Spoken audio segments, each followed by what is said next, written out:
끝부분입니다. 2월 17일 목요일 우리에게 주시는 하나님의 말씀은 요한복음 13장 31절부터 38절 말씀까지입니다. 예수님께서 떡 한 조각을 적신 후에 가룟 유다에게 주셨습니다. 조각을 받았을 때 곧 사탄이 가룟 유다에게 들어갔죠. 예수님께서 유다에게 말씀하십니다. 네가 하는 일을 속히 하라. 여전히 유다를 사랑하시고 그에게 돌이킬 수 있는 기회를 주셨지만 유다의 마음은 이미 사탄에게 사로잡혀 있었습니다. 제자들은 유다가 왜 그러한 행동을 하는지, 또 밖으로 나가는 유다가 무엇 때문에 나가는지 제대로 알지 못했죠. 18장 30절 말씀은 이렇게 끝이 납니다. 유다가 그 조각을 받고 곧 나가니 밤이러라. 물론 시간적으로도 밤이겠지만 요한복음에서 밤은 영적인 의미를 가지고 있죠. 어둠을 의미합니다. 그리고 곧 파멸의 길로 간다는 것을 의미합니다. 그는 예수님을 3년 동안이나 따라다녔습니다. 누구보다도 머리도 좋은 사람, 똑똑한 사람입니다. 그럼에도 불구하고 그는 사단에게 사로잡혀 지배를 받아서 결국 예수님을 배반하는 길로 가게 되죠. 그가 가는 길은 어둠의 길, 멸망의 길입니다.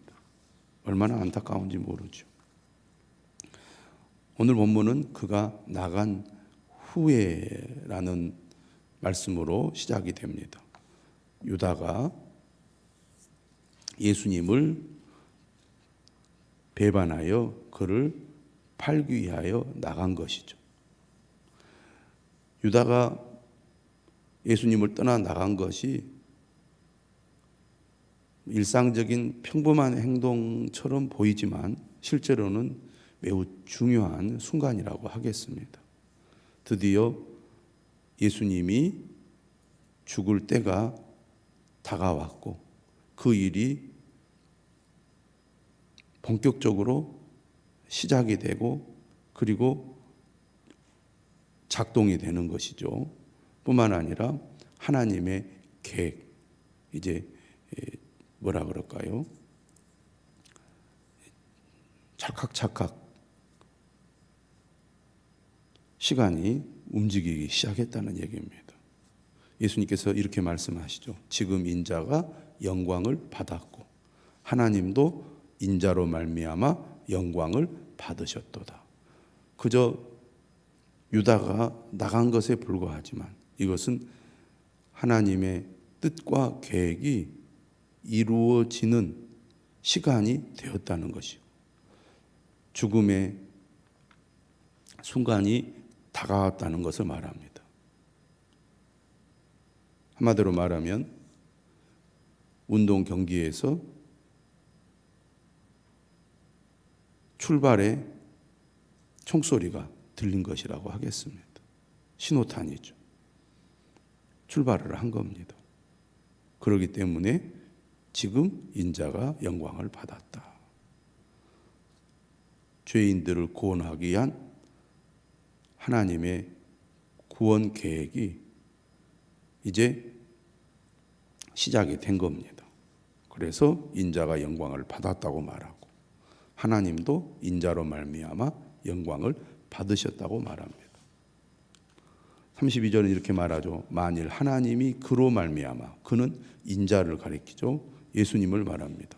하나님이 그로 말미암아 영광을 받으셨으면 하나님도 자기로 말미암아 그에게 영광을 주시리니.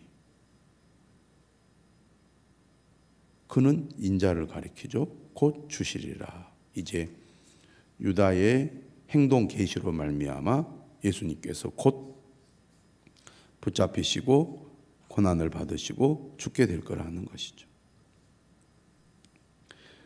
이 모든 것은 하나님의 뜻이고 계획이라는 얘기고, 하나님과 예수님은 이처럼 친밀한 연합의 관계에 있다는 것을 말합니다. 예수님이 영광을 받는 것이 곧 하나님이 영광을 받는 것이고, 하나님이 영광을 받는 것이 예수님이 영광을 받는 것이라는 겁니다.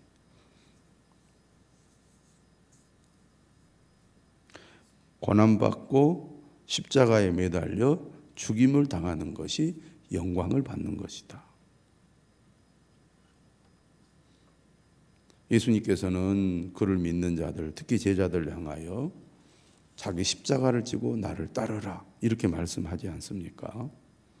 세상의 눈으로 볼 때는 미련한 짓 같고 불행한 일 같고 실패한 길 같지만, 오히려 주님은 그 길이야말로 영광을 얻는 길이라고 말합니다. 오늘 우리 그리스도인들은 이러한 믿음이 있습니다. 세상 사람들은 편한 길, 안전한 길, 쉬운 길을 선택하지만, 믿는 사람들은 하나님의 뜻과 하나님의 말씀을 따르기 위하여 힘든 길, 고난의 길, 십자가의 길, 죽음의 길을 기꺼이 가는 사람입니다. 자기의 생명을 미워한 자는 살게 되지만, 자기의 생명을 사랑하는 자는 잃어버릴 것이라고 주님 말씀하지 않았습니까? 33절입니다. 작은 자들아, 내가 아직 잠시 너희와 함께 있겠노라.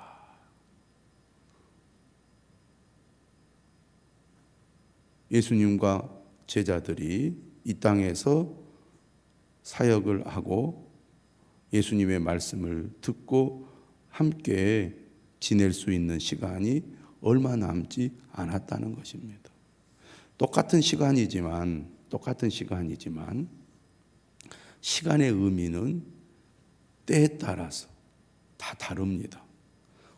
올림픽에 참여한 운동선수들은 그 짧은 1분, 2분, 1시간, 이 시간이 다른 1년, 2년, 3년, 4년과 맞바꿀 만한 귀중한 시간이고, 그 인생의 어떤 시간과도 비교할 수 없는 중요한 시간이지 않겠습니까?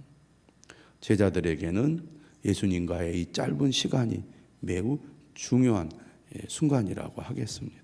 그것이 그들의 평생을 사실은 좌우한다고 할 수 있겠는데요. 우리가 요한복음 13장부터 예수님이 죽으실 때까지, 그리고 부활하신 그 순간까지 매우 중요한 말씀들, 사건들이 기록되어 있습니다. 그만큼 짧은 시간이지만 매우 의미 있는 시간입니다. 내가 아직 잠시 너희와 함께 있겠노라. 너희가 나를 찾을 것이나 일찍이 내가 유대인들에게 너희는 내가 가는 곳에 올 수 없다고 말한 것 같이 지금 너희에게도 이르노라. 예수님과 이 땅에서 함께 지낼 수 있는 때가 다 되었다는 얘기입니다. 그리고 예수님께서 가시는 십자가의 길, 죽음의 길에 제자들이 함께 할 수 없다는 거죠. 오직 예수님만이 갈 수 있는 길입니다. 예수님만이 하실 수 있는 일입니다. 예수님만이 감당해야 할 일이죠. 예수님은 제자들을 사랑하시되 끝까지 사랑하셨습니다. 그래서 그들을 위해서 발을 씻겨주시고 철저히 낮아져서 섬기는 본을 보이셨습니다. 더 나아가 십자가에 못 박혀 죽으심으로 그들을 향한 주님의 사랑을 보여주시려고 하는 것이죠.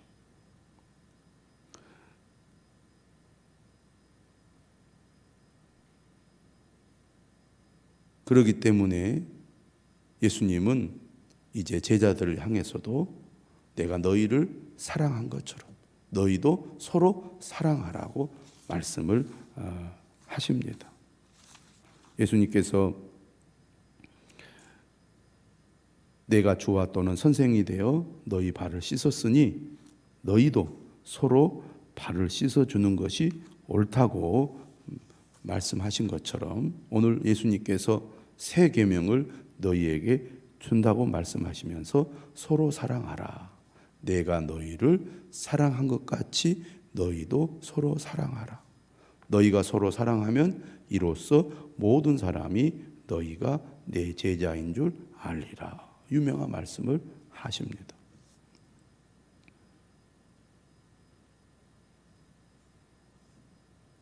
예수 그리스도를 믿는 사람, 예수 그리스도를 따르는 사람은 어떤 사람입니까?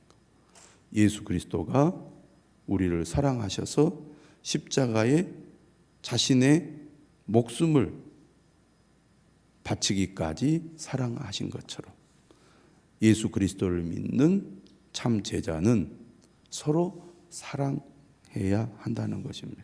서로 사랑하라. 내가 너희를 사랑한 것 같이 너희도 서로 사랑하라. 사랑의 모델은 예수님입니다. 사랑한다고 생각하고 상대방에게 사랑을 줄 수 있습니다. 그런데 우리가 항상 기억해야 될 것은 예수님이 모델이라는 겁니다. 예수님을 본받아서 사랑해야 된다는 거죠.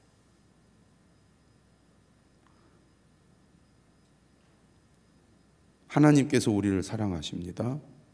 우리도 그 사랑을 받아서 하나님을 사랑하죠. 믿음의 관계는 사랑의 관계입니다. 하나님이 우리를 사랑하신 것처럼 우리도 하나님을 사랑하기를 원하십니다.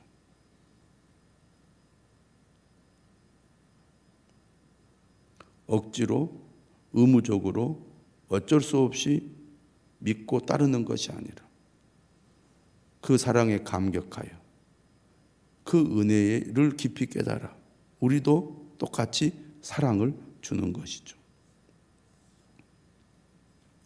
우리가 누군가로부터 사랑을 받고 그 사랑이 내 마음에 와닿아 느껴지면 우리도 그를 사랑하고자 하는 마음이 생기고 상대방으로부터 사랑을 받을수록 나도 그에게 사랑을 베풀고 주고 싶은 마음이 생기잖아요. 하나님과 우리와의 관계도 마찬가지입니다.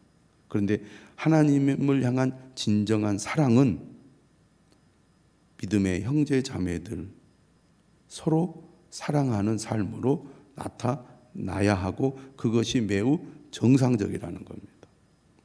서로 사랑하라. 이 말은 다르게 말하면 상호적인 거지만 내가 먼저 사랑을 주는 자가 되어야 한다는 말씀입니다. 상대방이 나에게 사랑을 주면 나도 사랑하겠다. 왜 사랑하지 않느냐? 상대방이 나를 사랑하지 않기 때문이다. 우리는 그렇게 말할 때가 많습니다. 그러나 하나님의 사랑은 사실 먼저 사랑이고 일방적인 사랑입니다. 예수님의 십자가 희생도 먼저 우리에게 사랑을 베푸시는 거죠. 그 사랑을 받은 자가 그 사랑에 반응하는 겁니다. 그러므로 우리도 먼저 은혜를 받은 자가, 하나님의 사랑을 깨달은 자가, 주님의 명령을 듣고 그 마음에 받아들인 자가 사랑을 실천해야 합니다. 교회는 사랑의 공동체죠. 그리스도인은 사랑의 사람입니다. 그게 진짜라는 것이죠. 은혜를 받았습니까? 은혜가 충만합니까? 그러면 하나님을 향한 사랑이 우리 안에 뜨겁게 일어나야 합니다. 그리고 그 하나님을 향한 사랑이 다른 사람을 향한 형제 자매를 향한 사랑으로 나타나야 합니다. 그러니까 내가 얼마나 은혜가 충만하고 하나님을 진실로 잘 믿느냐, 뭘로 내가 측정을 하겠습니까? 기도를 많이 하는 것, 예배에 열심히 참여하는 것, 교회를 위해서 하나님을 위해서 내가 봉사하고 헌신하는 것, 그것도 있겠지만 그보다 더 중요한 것은 서로 사랑하는 삶입니다. 사랑을 실천하는 삶이죠. 형제 자매를 향한 사랑의 마음을 갖는 겁니다. 오늘 주님의 말씀을 우리가 마음에 깊이 새겨서 실천하는 사람이 되어야겠습니다. 그럴 때 연약한 성도들을 우리가 일으켜 세우고 많은 영혼들을 주께로 인도하는 사람이 될 수가 있습니다. 나를 통해서 어떤 사람이 회복이 되고 믿음이 살아나고 다시 주님 앞으로 가까이 나가고 열심을 내고 있습니까? 그런 사람 되라는 얘기입니다. 다른 사람에 대해서 관심이 없이 그저 나만 열심히 믿으면 돼. 내 주변의 사람, 정말 그가 어떤 고통이 있고 아픔이 있고 어려움이 있는지 관심이 없다. 오늘 말씀을 주님의 명령이기 때문에 들어야 됩니다. 계명입니다. 내가 너희를 사랑한 것 같이 너희도 서로 사랑하라. 너희가 서로 사랑하면 이로써 모든 사람이 너희가 내 제자인 줄 알리라. 우리가 모든 사람에게 다 잘할 수 없습니다. 내가 다른 사람에게 구체적으로 관심을 가지고 그를 돕는 일을 하지 않고 있다면 한 사람부터 내가 기도하면 하나님이 내게 어떤 마음을 주실 수 있습니다. 생각나는 사람이 있을 거예요. 내가 섬기는 부서나 셀에서 저분 내가 좀 관심을 가지고 기도하고 주님 앞으로 가까이 나오도록 더 믿음이 성장하도록 또 하나님을 더 의지하고 하나님을 잘 믿도록 내가 관심을 가져야 되겠다. 지속적으로 기도하면서 꾸준히 섬기는 사랑의 사람 있어야 되지 않겠습니까? 36절입니다. 시몬 베드로가 이르되 주여 어디로 가시나이까? 예수께서 대답하시되 내가 가는 곳에 네가 지금은 따라올 수 없으나 후에는 따라오리라. 예수님은 지금 베드로의 상태가 어떤지 잘 알고 있습니다. 그는 열정도 있고 끝까지 주님을 따르겠다는 그런 마음을 갖고 있는 것도 잘 알고 있습니다. 그러나 베드로의 현재 상태를 또 잘 알고 계세요. 그러나 그가 그 후에 주님을 온전히 섬길 수 있으리라는 기대와 믿음도 갖고 있습니다. 지금은 나를 따라올 수 없다는 말에 베드로는 의욕이 앞서서 말이 앞서서 이렇게 대답합니다. 주여 내가 지금은 어찌하여 따라갈 수 없나이까? 주를 위하여 내 목숨을 버리겠나이다. 말이 앞서는 거죠. 예수님 대답하십니다. 네가 나를 위하여 네 목숨을 버리겠느냐? 내가 진실로 진실로 네게 이르노니 닭 울기 전에 네가 3번 나를 부인하리라. 예수님은 베드로의 실패를 잘 알고 계셨습니다. 그러나 그가 다시 돌이켜 주님을 위해서 충성할 것 또한 알고 계신 거죠. 똑같이 예수님을 실망시켰지만 베드로는 뉘우치고 다시 주께로 돌아오지 않습니까? 우리가 때로는 실패할 수 있습니다. 주님은 그것 또한 아시고 우리를 보듬으십니다. 중요한 것은 깨닫고 주께로 돌이키느냐 아니면 영영 주님을 떠나서 어둠의 길로 가느냐 거기에 차이가 있습니다. 오늘 우리도 때로는 베드로처럼 넘어지고 실패할 수 있지만 주님의 말씀을 기억하고 다시 주님 앞으로 가까이 나아가는 그런 사람이 되어야 할 것입니다. 오늘 아침 말씀 우리의 마음에 새기고 그 말씀을 따라 믿음의 길로 나아가는 저와 여러분들이 되시기를 주님의 이름으로